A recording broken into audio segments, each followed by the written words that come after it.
La Iglesia, esposa del Cordero. En su gobierno, el Papa y los obispos. El poder de gobierno de Jesús en su Iglesia. Profesamos en el credo acerca de la Iglesia. Creo en la Iglesia, que es una, santa, católica y apostólica. Si alguien está predicando que hay dos iglesias, no sé qué creencia tienen o qué fe tienen. La Iglesia es una y no hay dos. La única Iglesia es la única esposa de Cristo Jesús, su cabeza. Sed sumisos unos a otros en el temor de Cristo. Las mujeres a sus maridos como al Señor, porque el marido es cabeza de la mujer, como Cristo es cabeza de la Iglesia, el que es el Salvador del cuerpo. Como la Iglesia se somete a Cristo, así también las mujeres a sus maridos en todo. Maridos, amad a vuestras mujeres, como Cristo amó a su Iglesia. Él se entregó a sí misma por ella, para consagrarla, purificándola con el baño del agua y la palabra, y para presentársela gloriosa, sin mancha ni arruga ni nada semejante, sino santa e inmaculada. Así debe también los maridos amar a sus mujeres, como cuerpos suyos que son. Amar a su mujer es amarse a sí mismo, pues nadie jamás ha odiado su propia carne, sino que le da alimento y calor, como Cristo hace con la Iglesia, porque somos miembros de su cuerpo. Por eso dejará el hombre a su padre y a su madre, y se unirá a su mujer, y serán los dos una sola carne. Es este un gran misterio, y yo lo refiero a Cristo y a la Iglesia.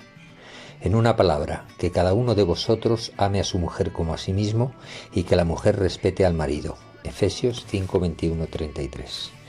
Él es también la cabeza del cuerpo de la Iglesia. Él es el principio, el primogénito de entre los muertos, y así es el primero en todo. Colosenses 1:18. Es el jefe, Jesús, quien gobierna la Iglesia. Su cabeza visible es el gobierno de la Iglesia, ministerio o servicio de gobierno de la Iglesia. Jesús quiso compartir ese privilegio, esa grandeza, belleza y honor con algunos miembros de su cuerpo para que participaran en su ministerio, en el gobierno de su Iglesia, ejerciendo su propio poder sobre su única Iglesia, su único cuerpo místico. No es algo inventado por nadie, no hubo un golpe de Estado para hacerse con el poder en la Iglesia. No fue una usurpación. No hay ninguna persona que dijera, ahora desde hoy voy a gobernar la Iglesia. Es una misión que Jesús mismo confió a algunos miembros por el bien de todo el cuerpo. Al anochecer de aquel día, el primero de la semana, estaban los discípulos en una casa con las puertas cerradas, por miedo a los judíos, y en eso entró Jesús, se puso en medio y les dijo, paz a vosotros.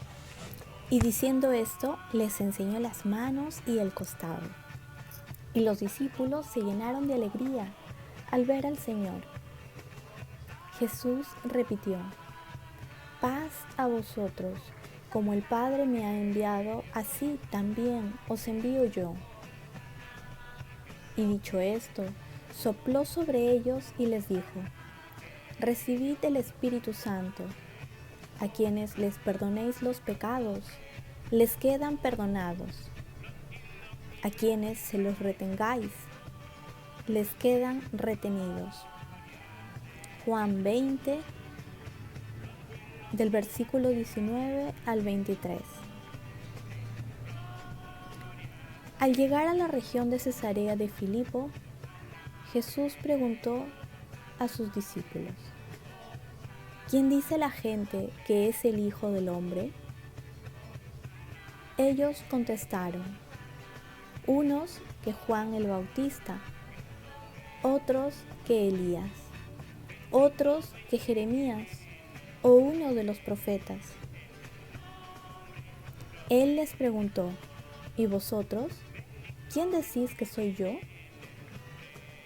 Simón Pedro tomó la palabra y dijo, tú eres el Mesías, el Hijo del Dios vivo. Jesús le respondió: Bienaventurado tú, Simón, hijo de Jonás, porque eso no te lo ha revelado ni la carne ni la sangre, sino mi Padre que está en los cielos. Ahora yo te digo, tú eres Pedro, y sobre esta piedra edificaré mi iglesia, y el poder del infierno no la derrotará. Te daré las llaves del reino de los cielos. Lo que ates en la tierra quedará atado en los cielos, y lo que desates en la tierra quedará desatado en los cielos. Mateo 16, del versículo 13 al 19. Jesús, cabeza, gobernador de su iglesia. Podríamos decir que delega, transmite, pasa su poder a uno de nosotros, a un miembro de la misma iglesia, y le dice esas palabras, le da el poder de atar y desatar, le da las llaves del reino para abrir y cerrar. La iglesia es un misterio en sus miembros y en su cabeza. Queridos hermanos, la iglesia es un misterio. Cuando yo era seminarista, vinieron algunos miembros de la autoridad civil para dar una conferencia sobre política y uno de ellos empezó a criticar a la iglesia. Cuando se me dio la oportunidad de intervenir, dije, por favor, no es oportuno criticar a la iglesia porque no la conocéis, es un misterio.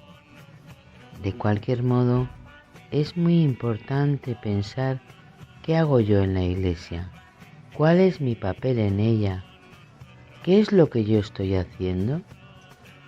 ¿Soy en realidad un miembro vivo de Jesús? Sabemos que la cabeza es lo que mueve el resto del cuerpo. Es ahí donde está el cerebro, que manda las órdenes al resto. Jesús, por amor, quiso que algunos de nosotros participáramos con plenitud en su poder, gobernando en su nombre al resto de los miembros de su cuerpo místico. Por el Papa, Cristo Jesús gobierna de manera suprema a su iglesia.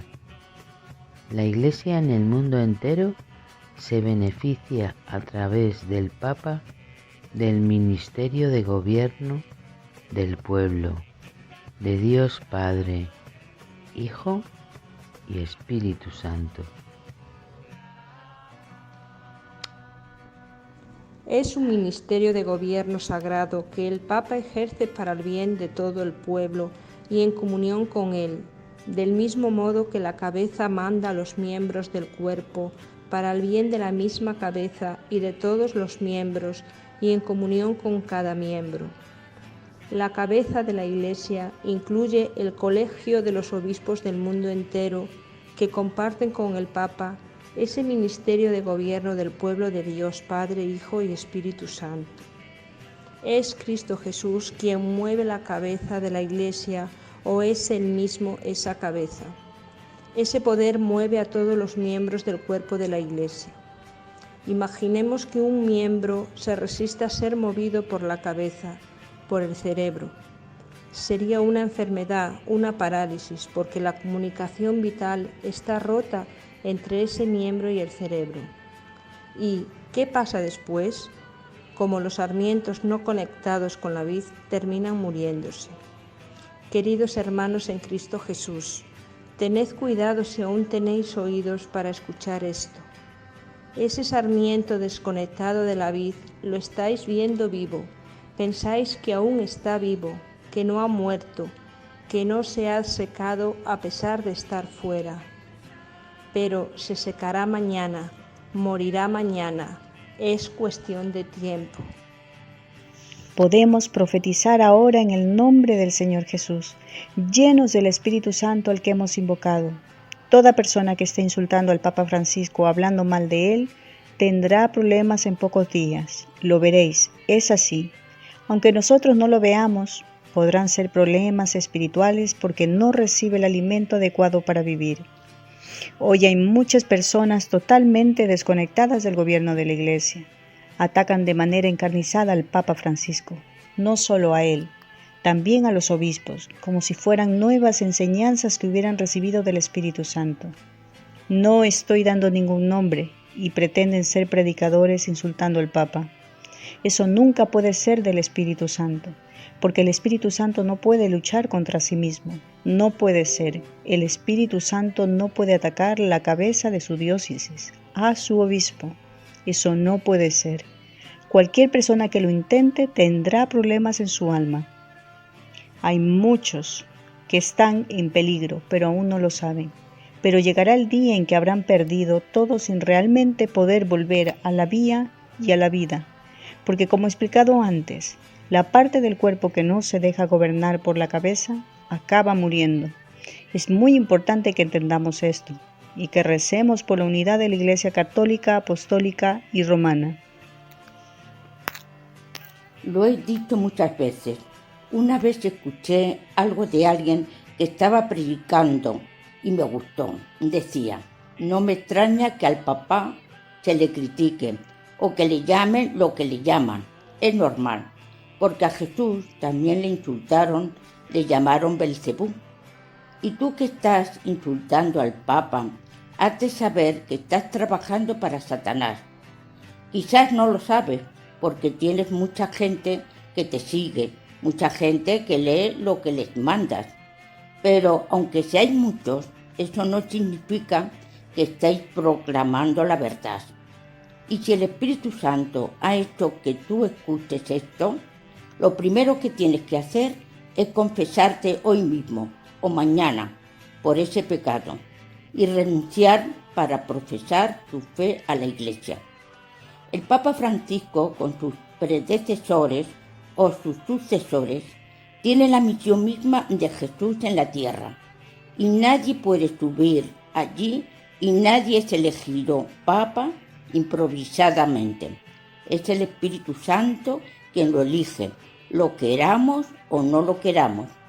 Quizás hay personas que creen que Jesús no tiene poder sobre su Iglesia. Que lo sepan, todo lo que Jesús quiere lo puede hacer en su Iglesia.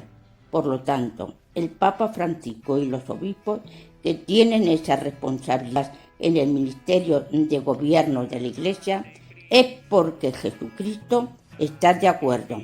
Que lo sepas. Porque si no estuviera de acuerdo, reaccionaría. Esto es muy importante. Jesús está vivo en su Iglesia y tiene todo el poder. Es el Rey de los Reyes. Equivocadamente, muchos católicos se dedican hoy a atacar al Papa Francisco y a los obispos. El demonio está atacando a su Iglesia por medio de los propios feligreses.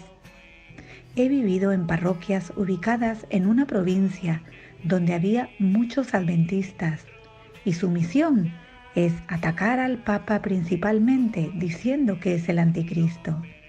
Pero hoy me extraña que sean los católicos mismos los que están repitiendo esas cosas.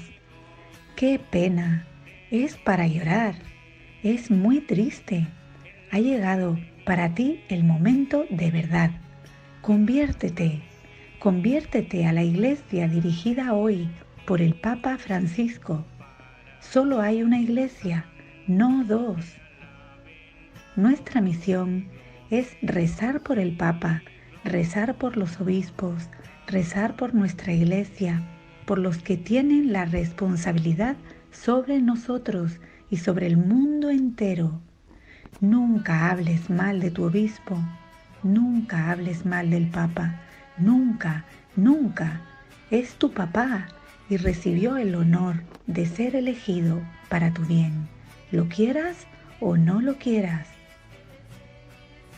el poder de las llaves de la Iglesia, cuerpo místico de Cristo Jesús y sus implicaciones litúrgicas. Las llaves del reino de los cielos. Lo que ates en la tierra quedará atado en los cielos, y lo que desates en la tierra quedará desatado en los cielos. Tú eres una persona como las demás, y el obispo te impone las manos en una ceremonia llamada ordenación sacerdotal y te ordena sacerdote. El sacerdocio es un poder divino que tiene la Iglesia. ¿Y tú recibes ese poder de las manos de tu obispo y luego le atacas? Es una pena, la verdad. Un miembro ordenado usando un ministerio recibido para atacar la cabeza. Dichosos los labios que no hayan difamado ni maldecido contra ningún papa, ni contra ningún obispo, ni contra ningún párroco o sacerdote en general. Me arrepiento personalmente por haber caído en esa trampa del enemigo. Pero ahora no quiero dejar ningún otro hueco a Satanás. Todos tenemos que convertirnos de verdad, porque nuestra Iglesia necesita que estemos todos en comunión con el Papa y con nuestros obispos, en una comunión filial. Ese poder de las llaves ordena sacerdotes y también decreta medidas litúrgicas adecuadas para participar en la Eucaristía de la mejor manera. Por medio de tu obispo, Jesús mismo, el sumo sacerdote, eterno Hijo del Padre, Hijo de la Santísima Virgen María, ahora te está diciendo, puedes comulgarme en la mano. Pero quienes dicen, no, nunca comulgar en la mano. ¿Pero tú no conoces ese poder que tu obispo recibió de Jesucristo? Si tu obispo te ha dicho que puedes comulgar en la mano, no pasa nada porque lo hagas. Ante el cielo es santo y santificador comulgar en la mano. Católico, tú que estás predicando que es pecado comulgar el cuerpo de Cristo en la mano, ¿de dónde sacas eso? Es una pena. Sexto, el Concilio Vaticano II, fuente de santidad. Lo que los católicos olvidan es que hay una parte de la Iglesia que rechaza algunas conclusiones del Concilio Vaticano II y guardaron toda la tradición anterior.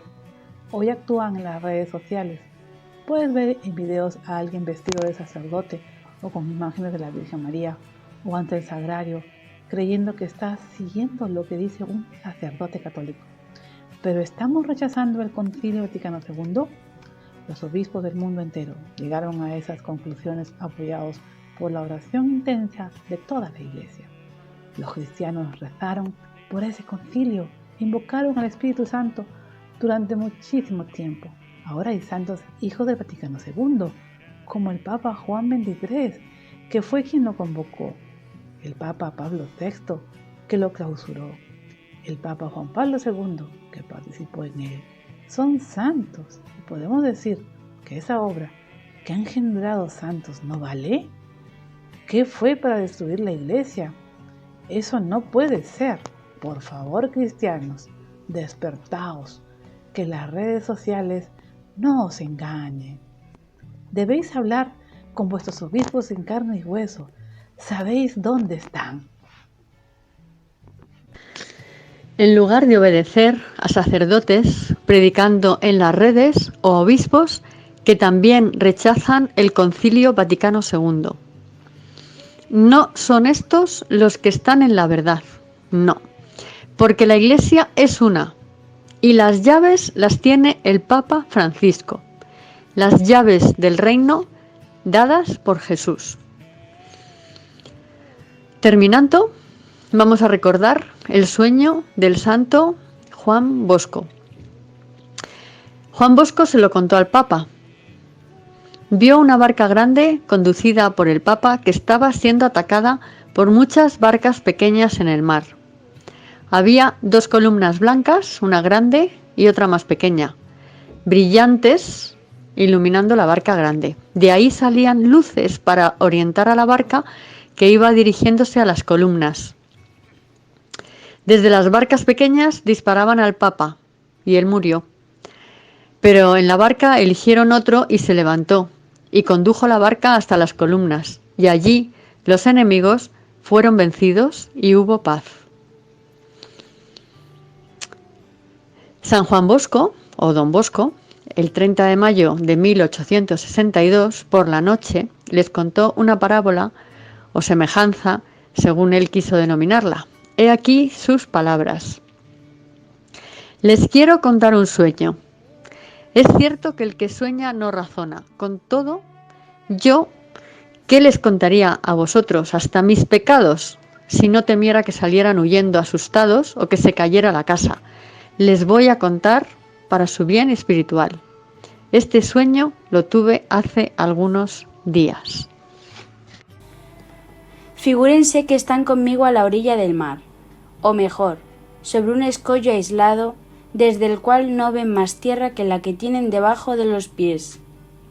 En toda aquella superficie líquida se ve una multitud incontable de naves dispuestas en orden de batalla, cuyas proas terminan en un afilado espolón de hierro a modo de lanza que hiere y traspasa todo aquello contra lo cual llega a chocar.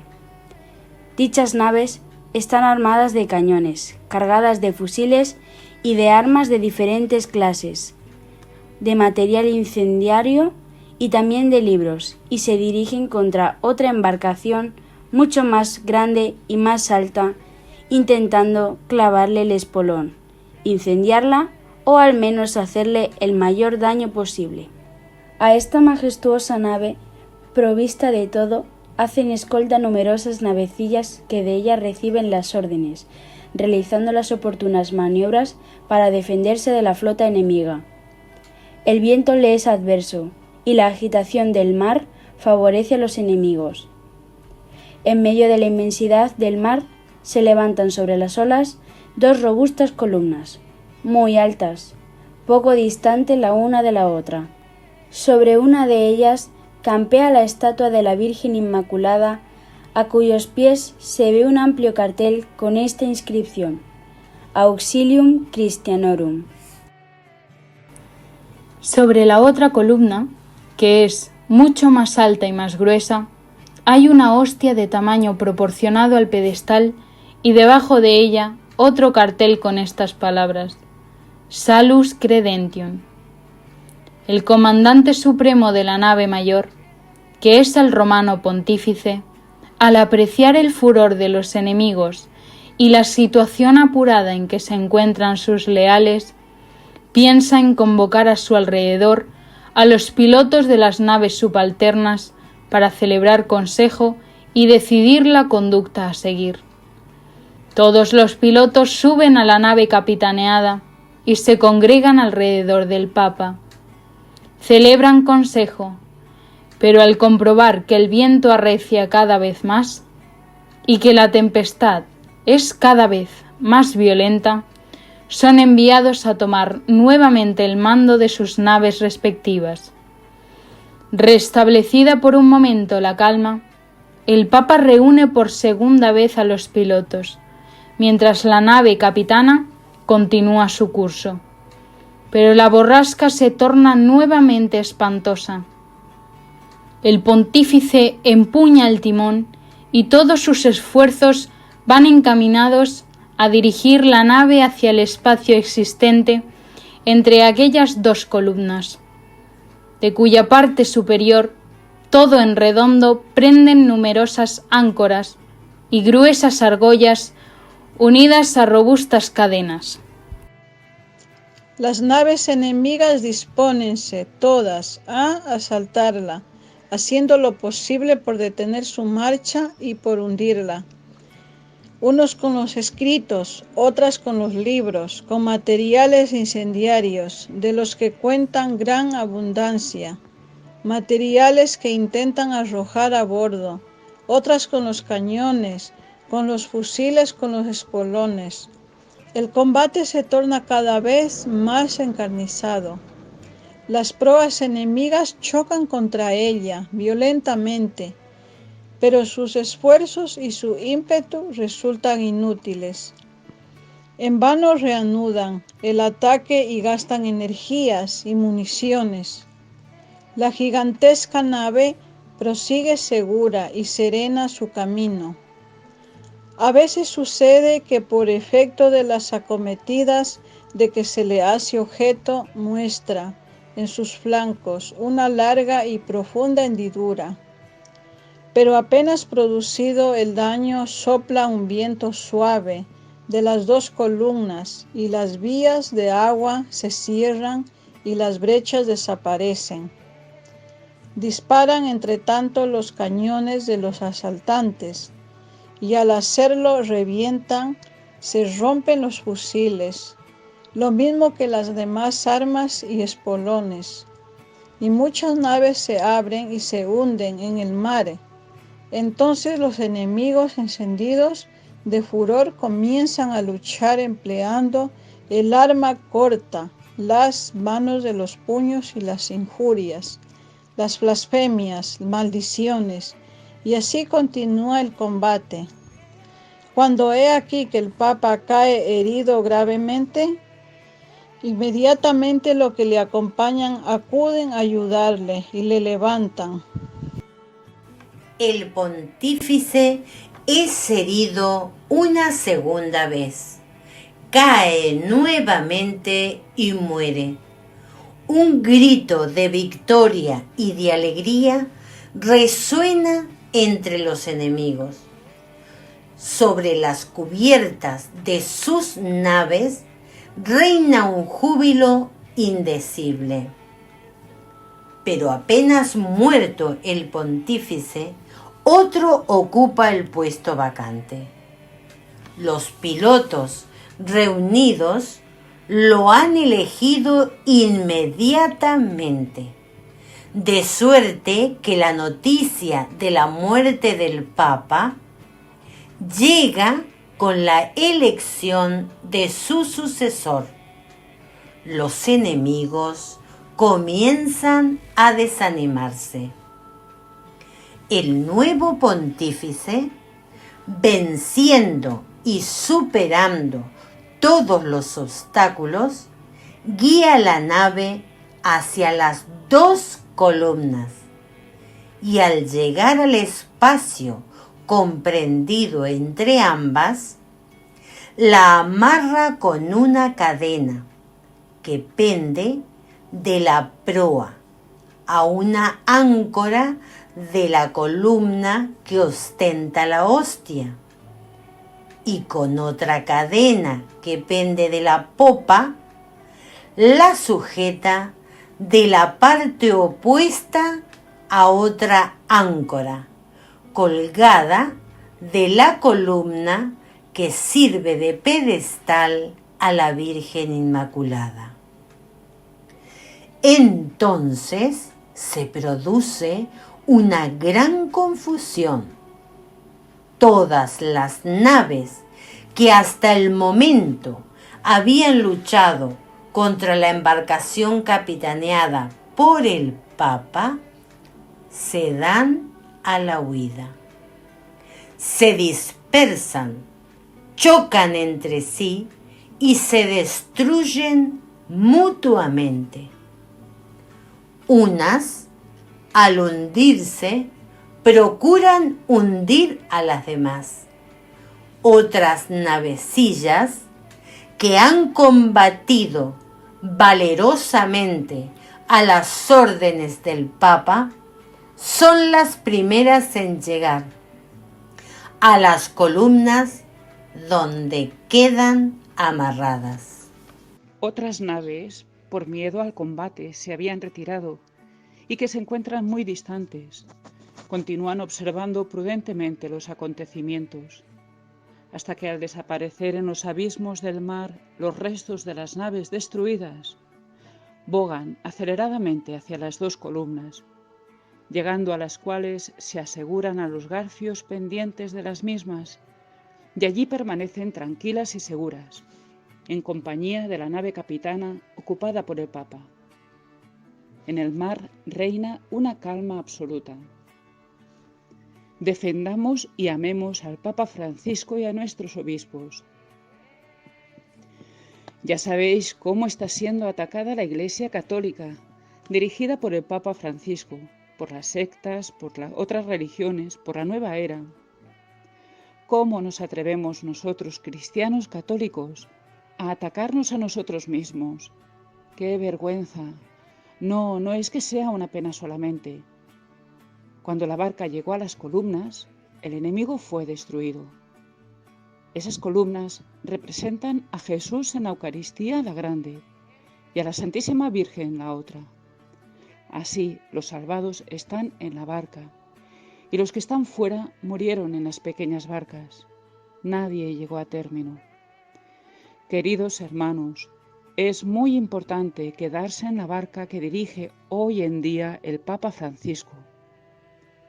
El demonio está intentando sacar a mucha gente de esa barca, atacando primero al Papa y después a los obispos. El Espíritu Santo dijo que a cada uno se le preguntará lo suyo. ¿Por qué te preocupan los pecados o las debilidades de uno u otro en lugar de disfrutar de ese ministerio que nunca pierde su fuerza? La misa es algo gratuito que no depende de la santidad de nadie, y los demás sacramentos tampoco. Recemos por nuestro Papa Francisco con mucho amor y defendamos cariñosamente de verdad a nuestros obispos diciendo la verdad. Hay que decirle a las personas que están atacando a tu papá: no se lo permito, puedes seguir haciéndolo, pero yo no estoy de acuerdo contigo y lo tengo que decir. Es muy importante saber que la enseñanza que recibimos de ellos conduce a la salvación. Hoy, 3 de septiembre, la Iglesia celebra la memoria del Papa Gregorio Magno. Que su oración nos cure de todo lo que realmente nos opone al Papa Francisco o a algunos obispos. Que el Espíritu Santo derrame su unción amorosa en cada uno, en sus virtudes o en sus debilidades, en el nombre del Señor Jesús. Gracias, Señor Jesús. Gracias, Señor Jesús. Gracias, Señor Jesús. Gracias, Señor Jesús. Gracias, Señor Jesús. Gracias, Señor Jesús. Padre Guillermo,